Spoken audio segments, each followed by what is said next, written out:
Hello, and we're back with another look at deck profile of my crazy, weird, I enjoy decks. This is not meta. I don't want it to be meta. I build crazy stuff, and if it works, I run it. I've played a couple tournaments with this particular deck. It is a Heavencraft deck, and I've won a couple tournaments with it. Coming in first.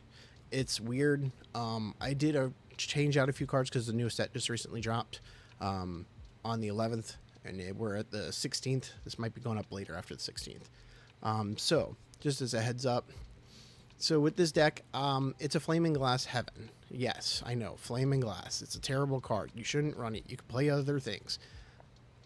I have a PSA grade 10 of Flaming Glass, so it is my favorite card out of Shadowverse as of right now. I have just liked this card since it debuted in set 1. So I found a way to run it. I'm running it. So in this deck, I do run 3-2, 3 Harness Glass because she's a draw engine. Draw engines are always good. And then if you don't want to get rid of something, like if you have Chungus Bungus or Marwyn, Omen of Repose in your hand, you can't use, pay 3, put it on the bottom. Because I know it sounds like it could be at an advantage to skip your turn to evolve Marwyn, but at the same time, with some of the decks like vampires right now, you do not want to do that. Vampires will deal effect damage, heal themselves, and they will swarm the board. So it's not worth it to skip your turn to evolve him, and it's better just to pay the cost. So run 3-2. Even if you draw into Flaming Glass and then you have both in hand, summoning her, you get to draw a free card, put her on the bottom, summon, put them both to cemetery, and you got your Flaming Glass. Again, this is my personal card that I really like. I'll find ways to run it in more decks. I enjoy this card. Not everybody does. There's a lot of people that don't like it, but I like having Storm. I like swinging for 7 and dealing 7 to the board. I just think it's a freaking great card. But again, my personal preference. I run 3 of what I call the Chungus Bungus, which is Marwyn, Omen of Repose. He's just as is. He's a 4/4, and he's a vanilla unless you evolve him. 4 is a lot of costs to evolve him. The earliest you can evolve him is turn 7 with an evolution point. So if you play him turn 4 and your opponent doesn't have a board, or if you're playing Rune, or even if you're playing another Heaven deck, very good card to play because he's got aura when you evolve him. So, as we know, Chungus Bungus turns into this is a SVE client, so it's got all the higher rarity stuff. So, Marwyn, Omen of Repose, he on evolve, he increases your maximum play points. He gives you your leader +3 and you draw a card. Going plus sound is just great. It really is. It is worth the entire 8 pay for him. It is worth it. Then he also gets aura and ward. So your opponent has to swing into him and they cannot target him. The only 2 problems you have, 1 being Bane, and 2, if anything's hitting the entire board. It's bad. I actually have to make a change to this deck too. So that's where that is. It's just, he's a big 8/8. He's a pain in the butt to deal with, and especially late game when he's got aura, he's got ward. Your opponent's got to swing a lot into him to get rid of him. Listen, he's just good. He is just good. I run 2 Deus Ex Machina. Sadly, this isn't a Machina card, even though there is Machina archetype. But she's a really good card. There are times, you'll run into having 1 card in hand and it's useless. You can use her discard effect to draw 400 cards, or even just the recovery of the 4 play points. A lot of Float Heaven runs in Heavencraft, where they can use a lot of their cards on your turn because they're quick plays. So just beware that this may need to be increased to 6 with this next 6. Listen to me. Increased to 3 with this next set hitting, because the float is that much better And there is a new card in this deck. And again, like I said, I'm still going to make a couple of changes to this deck that I made with. We do not want ads. I don't like ads, guys, if you didn't know. So let me just ignore the ad real quick. So with that being said, she may be increased to 3. I got to do some playtesting with the new cards and how it's going to play out. But I run 2 in this version of it, and it's a good card. It's a good card to play 5 of, because not for nothing, you get a recovery of 4. So you can play, not only can you play your smaller amounts of cards, but you can play even your 4 drops on your opponent's turn. A lot of your removal is quick. So I run 3 the Saviors, not because I run 3 Omen of Repose, Morrowind, but because it does have the effect of, if your opponent has a follower 2 or less defense, you pay 1 to banish it, and it goes bye-bye. And I like when things go bye-bye, because it makes me feel better, because then I don't have to worry about them when they go bye-bye. So if they go bye-bye, I'm happy with it, because it's very good against things like Bellringer. So Bellringer does not get its effect because it banishes on that 2 cost, on that 1 cost. So it's a good search. Turn 4, turn 5, if you haven't seen one, it's a good search. And then, like I said, if they have Bellringers, or even with some of the new vampire stuff that has 1 or 2 defense, it's a very good 1 drop, banish it, get it out of there, be done with it. I mean, it even works on if they play Vanya without any vampires on board, you can banish Vanya, because she's only originally a 2. So very good card. I particularly in this deck, I ran 3. I might change it down to 2. Just depends on what I want to use out of the newer cards as I go through them. Blackened Scripture. It's just, again, your opponent has 3 or less defense. You pay 2, you banish it. You get rid of it. It never comes back. You don't have to worry about one less thing of Necrocharge. Necrocharge, or having certain followers in Cemetery. I know there's an Academy set in the new set that relies on having academic followers. Banish it. It's 1 less follower they have. Banish it. 1 less thing for Necrocharge they have. It's definitely a big jump for those 2 decks, that it becomes a hurdle. And then even sometimes getting rid of Sword, because Sword's got some revival power now.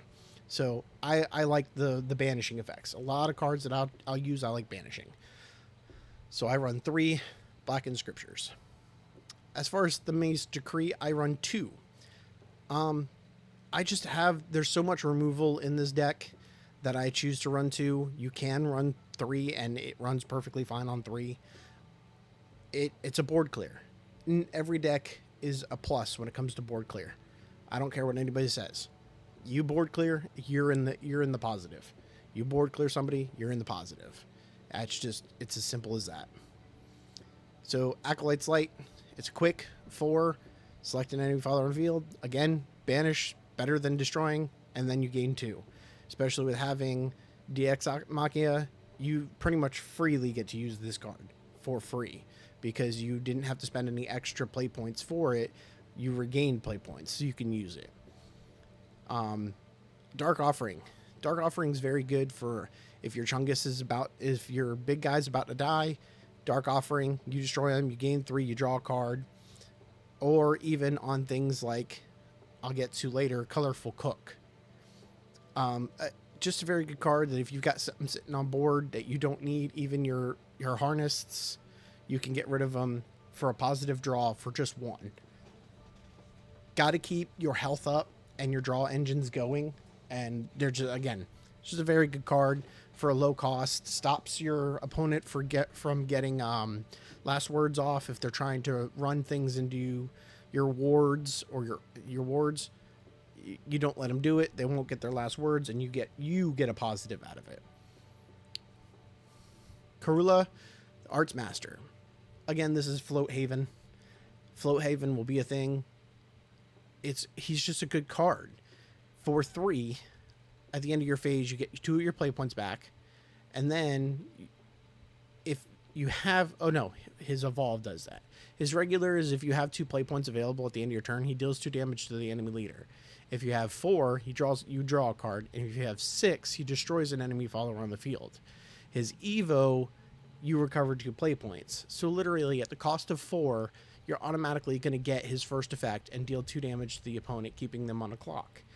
The timer effect and the float for the play points, very, very good. If you have 2 of them on board, you got an Acolyte's Light. So he's a 4/4. He's pretty decent. Yeah, he dies to a Surefire Bullet, which sucks, but you will get his effect off before Surefire Bullet kills him. So at least, late game, you'll have 6, you get 3 effects, and then Surefire Bullet knocks him out. So either way, very good card. Run him in 3/3. Manifestation of Repose. This card costs 2 less if there is a Marwyn on your field. Select a follower on your field, give it 2 defense or 2 to its butt, and draw a card. So, again, we have search power for Marwyn. So if you decide to play Marwyn on turn 4, this is draw power, and you're increasing his defenses. So running 3 of them, because 90% of the time in this deck you play him for free, because Marwyn, he's a lifelong held. But I mean, even for 2 for the draw effect and 2 to the defense, you've got plenty of things in this deck that could use the defense. I mean, Flaming Glass, for personally, Flaming Glass can use it. DX Machia can use it. Carla, the Arts Master, can use it. 2 defense is a lot. 2 defense stops Surefire Bullet from killing him. And then you get to draw. Very cheap. Good late game, good early game. I mean, you're looking at kind of the equal to Dragon Oracle, except you don't need to be in overflow, because Marwyn gives you your play point. So it's a good card. Draw a card for free, give 2 defense, and 90% of the time you're going to play it for 3, playing 3 Marwyns. So I came into a big factor with this deck. It needed a big beat stick, because I took out 2 cards, and I'll tell you what they are when we get down to the last 3. But I needed a beat stick in the deck, and just Heavenly Aegis fit the bill. He's got aura, and he cannot be just outright destroyed. So if somebody uses the Mies Decree, he's not going to die. He's going to stay on board. He can still take ability damage, yes, but dealing 8 damage is a lot when you can't target. So there is that. So he comes in handy a lot. He's got aura. You don't have to evolve him on the first turn, but if you can evolve him on the first turn, he's got aura for the rest of the turn. He doesn't take, and during each opponent's next turn, this follower doesn't take a damage. So he takes 0 damage regardless of what tries to hit him. So I mean, like I said, he's got aura. He's an 8. He can't be targeted. He can't be destroyed by the Mies Decree. You might as well. You don't need to evolve him first turn. But he's a late game. I'm going to hit you for as big as I can. He gets over Marwyn, so if you're going against another Heaven deck that has a little bit of float to it, he gets over Marwyn having 8/8, and when you evolve him, he gets over Marwyn without taking any damage. So I run 2 Colorful Cooks. This may go up to 3. I am not sure yet. Like I said, there's a couple things I need to adjust on this deck. Colorful Cook gives me 1 and gives me a Naturian Great Tree. The Great Tree's effect is when it leaves field, you get its effect of draw 1, discard 1. So if I use Dark Offering on the Amulet of the Great Tree, I not only get to draw 1, discard 1, I gain 3 health and draw another card. It's very, very good. You get the double draw, the discard of anything you don't need. So if it's late game, you can discard your saviors, or, Flaming Glass in your hand if it's stuck there, another Colorful Cook, Divine Retribution, whatever you need to discard. There's plenty of backflow. So, again, reoccurring of the health. It doesn't use a lot of Natura cards, but the 2 cooks with the Great Tree is just a little extra draw power. Divine Retribution. So I took out an amulet that costs 3 that says your opponent cannot win the game and you cannot lose the game. If your life goes down to 0, tap, remove, send this card to the cemetery, make your life 1. I took that out because I took out a lot of my draw power. I had so much draw power. So I took it out, added this because, like, if I control an evolved follower, which evolved, I get to put it into my EX area and I get to use it again. So on my turn, if I have 9 play points, for example, on my turn, if I have 5 play points to play a Machina, whether this is in my EX area because I've already used it before or in my hand, it is still a quick destruction of a follower. Very, very good. It's as good as Acolyte's Light, except this destroys instead of banishes. But having the reuse of it, very, very good. Very, very good. And then I'm running Colette the Holy Gunner, which she's going to be coming out. I had her in here originally for those cards that are like, that have Ward or Aura, things like that. But I think like Boost Kicker would be better, just because I already have enough protection. She's a 2/2/1, so she is easily taken down. She does cost 2 to evolve, but my opponent buries a follower, so it does get around Ward, not Ward, Aura. But Boost Kicker does too. He costs 2, and he's stronger. So there will be a couple adjustments to this. Like I said, it's just an idea of what I ran Heaven as, because I got to play my favorite card of Shadowverse evolved. So at the end of the day, this is my take on a Flaming Glass Heaven deck. Take it how you will. I am not a meta player. I will never be a meta player. I enjoy playing decks that are fun. And for me to be able to play Flaming Glass, it's fun. I enjoy it. So I don't look at the meta stuff. I don't care for the meta stuff. Yes, there's going to be meta all over the place, but I think the key is to find a way around the meta, personally. But say it how you will. Tell me how you is. Everybody has their own opinions. But that's my take on a Flaming Glass Heaven deck. And, you know, for me, this deck worked. Like I said, I'm going to have to make a couple of adjustments to it because of the new set that came out, and I'm seeing a couple cards I need to switch out. For example, like get the Boost Kicker in there, because Boost Kicker would be better, being that he does damage to the entire field. He's a good board clear, just like the Mies Decree, except he's cheaper.